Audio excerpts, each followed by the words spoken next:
wabarakatuh.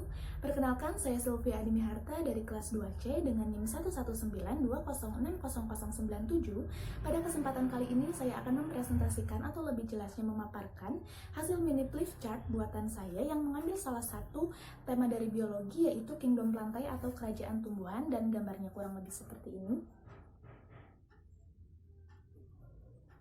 Nah, alasan saya mengapa mengambil tema Kingdom Plantae karena sebagaimana kita ketahui bahwa tumbuhan merupakan salah satu ciptaan Tuhan yang menyusun kehidupan di dunia ini. Contohnya seperti kita melihat hamparan sawah yang luas, kemudian hutan yang luas dapat menambah kekaguman kita terhadap ciptaan Tuhan yang maha sempurna.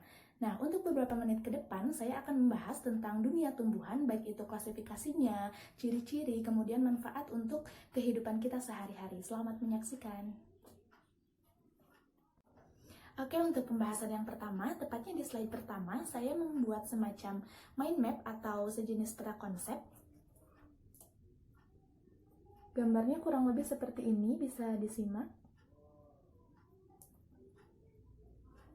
Nah, Kingdom Plantae ini diklasifikasikan menjadi 3. Berdasarkan pembuluh angkutnya, dibedakan menjadi tumbuhan yang memiliki pembuluh angkut dan tidak memiliki pembuluh angkut.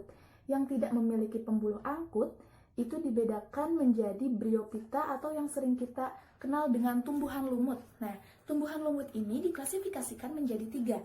Yang pertama ada musci atau lumut daun, kemudian yang kedua ada Hepaticaceae atau lumut hati, dan yang ketiga ada Anthocerotaceae atau lumut tanduk. Nah, berdasarkan tumbuhan yang memiliki pembuluh angkut itu berdasarkan alat reproduksinya dibedakan menjadi Pteridophyta dan Spermatophyta.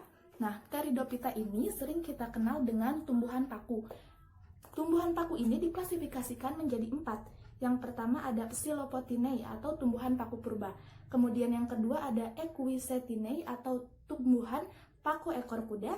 Kemudian ada Felicinae atau tumbuhan paku sejati. Kemudian ada Psilopodinae atau tumbuhan paku kawat. Nah, untuk Spermatophyta atau tumbuhan berbiji itu diklasifikasikan menjadi 2. Yang pertama ada Gymnospermae atau tumbuhan berbiji terbuka, diklasifikasikan kembali menjadi 4. Yang pertama ada Coniferilans, kemudian ada Cisadales, kemudian ada Ginkgodales dan Gnetales. Nah, yang kedua itu Angiospermae. Sedangkan Angiospermae adalah tumbuhan berbiji tertutup, dibedakan menjadi 2. Yang pertama ada dikotil, yaitu tumbuhan berbiji 2, sedangkan monokotil adalah tumbuhan berbiji 1. Oke, kita lanjut ke slide yang kedua. Di sini saya membuat definisi atau pengertian dari Kingdom Plantae serta ciri-cirinya. Gambarnya seperti ini. Nah, di sini dijelaskan bahwa Kingdom Plantae adalah organisme eukariotik atau multiseluler yang mempunyai dinding sel dan klorofil. Nah, di mana klorofil ini digunakan tumbuhan untuk melakukan fotosintesis. Selain memiliki klorofil, fotosintesis juga dibantu oleh sinar matahari. Nah, yang kedua saya akan menjelaskan tentang ciri-ciri dari Kingdom Plantae itu. Nah, Kingdom Plantae itu yang pertama memiliki ciri yaitu dinding sel yang tersusun atas selulosa. Kemudian yang kedua itu memiliki klorofil yaitu zat hijau daun. Yang ketiga itu memiliki sifat autotrof atau dapat menghasilkan makanan sendiri karena dapat melakukan fotosintesis. Kemudian bersifat multiseluler. Selain itu juga mampu menyimpan cadangan makanan dalam bentuk pati atau amilum. Dan yang terakhir itu mampu mengalami pergiliran keturunan dalam siklus kehidupannya. Baik, langsung saja kita lanjut ke slide yang ketiga. Klasifikasi yang pertama dari Kingdom Plantae yaitu Bryophyta atau tumbuhan lumut. Saya gambarkan seperti ini, dapat kalian simak.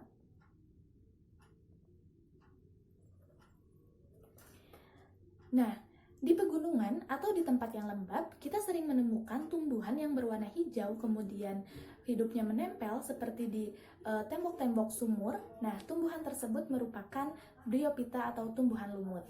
Pada kesempatan kali ini saya akan menjelaskan tentang ciri-ciri, klasifikasi, dan manfaat Bryophyta bagi kehidupan sehari-hari. Ciri yang pertama, Bryophyta atau tumbuhan lumut ini hidupnya di tempat yang lembab atau daerah yang sejuk. Nah, yang kedua itu merupakan peralihan dari Calopita ke Cormopita. Yang ketiga itu memiliki akar berupa rhizoid. Yang keempat itu bersifat fotoautotrof. Yang kelima itu memiliki metagenesis lumut, didapati fase gametofitnya lebih dominan daripada fase sporofit. Kemudian yang terakhir itu reproduksi aseksual dengan spora haploid, sedangkan aseksual itu dengan peleburan gamet jantan dan betina. Beralih ke klasifikasi dari Bryophyta atau tumbuhan lumut ini dibedakan menjadi 3. Yang pertama ada musci atau lumut daun. Contohnya yaitu seperti Sphagnum dan Fururia. Kemudian Hepaticeae atau lumut hati, contohnya adalah Marsantia polymorpha. Dan yang ketiga itu ada Anthocerotaceae, contohnya adalah Anthoceros levis. Selain itu juga saya akan menjelaskan tentang manfaat dari tumbuhan lumut untuk kehidupan sehari-hari. Nah, tumbuhan lumut ini merupakan perintis karena dapat melakukan pelapukan. Nah, selain itu juga dapat menyerap air yang berlebihan. Dan tumbuhan jenis Marsantia polymorpha itu digunakan sebagai obat radang hati. Dan yang terakhir itu lumut Sphagnum dapat digunakan sebagai pengganti kapas. Kita lanjut ke slide yang keempat. Nah, klasifikasi yang kedua dari Kingdom Plantae ini ada Pteridophyta atau tumbuhan paku. Gambarnya seperti ini, dapat kalian simak.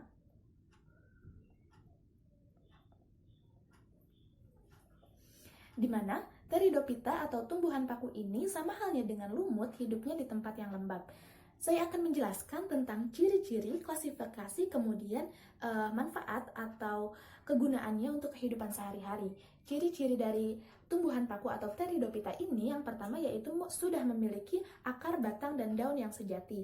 Yang kedua itu memiliki berkas pembuluh angkut.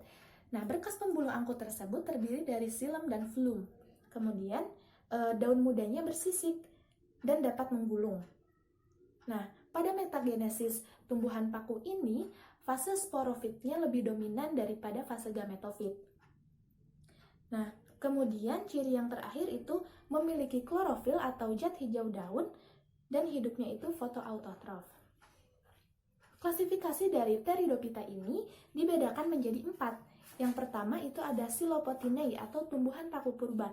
Nah, contohnya adalah Silotum nodum. Kemudian yang kedua itu klasifikasinya terdiri dari Equusitinae atau tumbuhan paku ekor kuda. Nah, contohnya adalah Equestum debile. Kemudian yang ketiga itu ada Lysophodinae atau tumbuhan paku kawat. Contohnya adalah Lysopodium. Dan yang keempat atau yang terakhir itu ada Felicinae atau tumbuhan paku sejati. Contohnya adalah paku pakis. Baik, beralih ke manfaat dari Pteridophyta ini. Yang pertama itu dapat digunakan sebagai tumbuhan hias. Kemudian yang kedua dapat digunakan sebagai tanaman obat. Yang ketiga itu dapat digunakan sebagai pupuk hijau. Dan yang terakhir itu dapat dijadikan bahan sayuran. Contohnya adalah seperti semanggi. Oke, kita lanjut saja ke slide yang kelima. Nah, di slide yang kelima ini, saya akan menjelaskan tentang metagenesis atau pergiliran keturunan dari tumbuhan lumut dan tumbuhan paku. Gambarnya seperti ini, dapat kalian simak. Nah, sambil kalian menyaksikan gambar ini atau mengamati gambar ini, saya akan mencoba menjelaskan tentang metagenesis atau pergiliran keturunan dari tumbuhan lumut terlebih dahulu. Nah, metagenesis dari tumbuhan lumut itu dimulai dari jatuhnya spora di tempat yang cocok, maka akan tumbuh menjadi protonema atau tumbuhan lumut muda. Kemudian protonema tersebut akan tumbuh dan berkembang menjadi gametofit dan merupakan tumbuhan lumut dewasa. Nah, gametofit ini menghasilkan gamet atau archegonium sebagai tempat menghasilkan sel telur dan antheridium untuk menghasilkan spermatozoid. Kemudian terjadilah proses fertilisasi antara sel telur dengan spermatozoid akan membentuk zigot. Nah, zigot ini akan tumbuh dan berkembang menjadi sporonium. Kemudian sporogonium ini atau saprofit itu akan berkembang menjadi sporangium. Nah, begitupun seterusnya, maka metagenesis lumut akan terjadi secara berulang. Nah, yang kedua, saya akan menjelaskan metagenesis atau pergedelan perturunan dari tumbuhan paku. Dimulai pada saat jatuhnya spora di tempat yang cocok, kemudian akan tumbuh dan berkembang menjadi protalium. Nah, fase ini dinamakan gametofit karena dapat menghasilkan sel telur dari archegonium dan spermatozoid dari antheridium. Kemudian terjadilah proses fertilisasi antara sel telur dengan spermatozoid sehingga menghasilkan zigot. Zigot ini akan tumbuh dan berkembang menjadi sporopit atau tumbuhan paku. Nah, tumbuhan paku yang kita ketahui atau kita temukan dalam kehidupan sehari-hari itu merupakan sporofit. Nah, sporofit ini akan berkembang menjadi sporangium, kemudian akan terus melakukan pergiliran keturunan atau metagenesis secara berulang mulai dari jatuhnya spora di tempat yang cocok. Nah, yang membedakan metagenesis atau pergiliran keturunan dari lumut dan paku itu tumbuhan paku fase sporofitnya lebih dominan daripada fase gametofit, sedangkan lumut merupakan kebalikannya di mana fase gametofit lebih dominan daripada fase saprofit. Baik, kita langsung saja lanjut ke slide yang ke-6.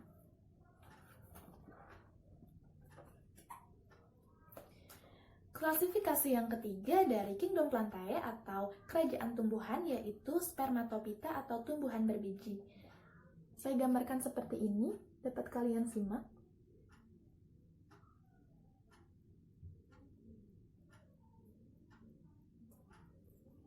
Nah, di mana spermatopita atau tumbuhan berbiji ini sama halnya dengan Pteridopita atau tumbuhan paku karena sudah tergolong ke dalam tumbuhan berkormus yang memiliki batang, daun, serta akar yang sudah sejati. Nah, di sini saya akan menjelaskan tentang ciri, klasifikasi, dan manfaat dari spermatopita itu sendiri bagi kehidupan sehari-hari. Nah, cirinya itu yang pertama, tumbuhnya berpropis dengan ukuran yang bervariasi. Kemudian termasuk organisme multiseluler dan eukariotik. Yang ketiga, cirinya itu bersifat autotrof, yaitu dapat menghasilkan makanan sendiri, memiliki berkas pengangkut yang berupa silem dan flum, kemudian proses reproduksinya melalui penyerbukan atau pembuahan. Nah, klasifikasi dari spermatopita ini dibedakan menjadi dua, yaitu ada gymnosperme dan angiosperme, di mana gymnosperme ini merupakan tumbuhan berbiji terbuka. Klasifikasinya itu menjadi coniferales, kemudian ada ginkgogales, kemudian ada sesadales, dan gnetales. Di mana angiosperme ini diklasifikasikan menjadi dua, yaitu dikotil dan monokotil. Monokotil adalah tumbuhan berbiji satu, sedangkan dikotil adalah tumbuhan berbiji dua.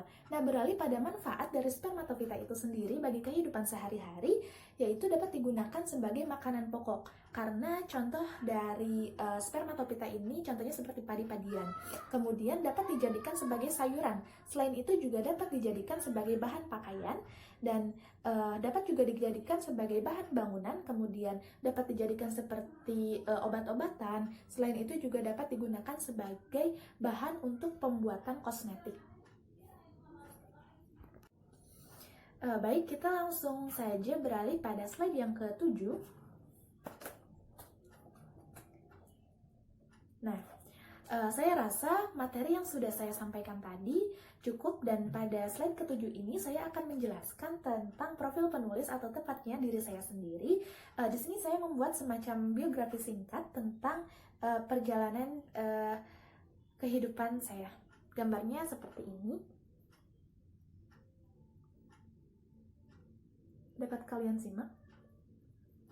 Nah, saya Sulfia Dimiharta, lahir di Subang pada tanggal 8 Agustus 2000.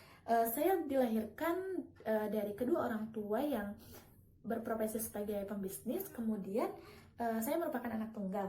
Nah, prestasi yang pernah saya raih atau pernah saya ikuti, itu saya pernah mengikuti Olimpiade IPS pada tahun 2005, kemudian mengikuti Olimpiade Biologi pada tahun 2017 sampai 2018, 2 tahun berturut-turut.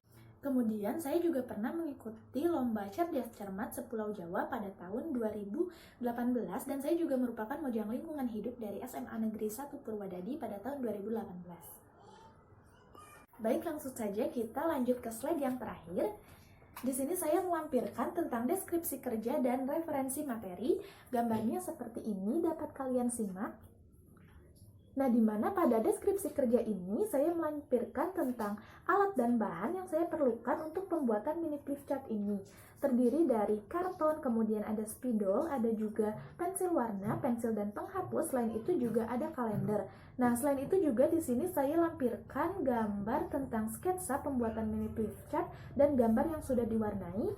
Di sini juga terdiri dari proses kerja dan pembuatan dari mini flipchart ini. Nah, referensi materi yang saya ambil itu dari buku paket biologi peminatan kelas 10 semester 2, kemudian ada juga buku SBMPTN, ada buku ujian nasional, kemudian ada 2 blog yaitu gurupendidikan.co.id dan rumus.co.id.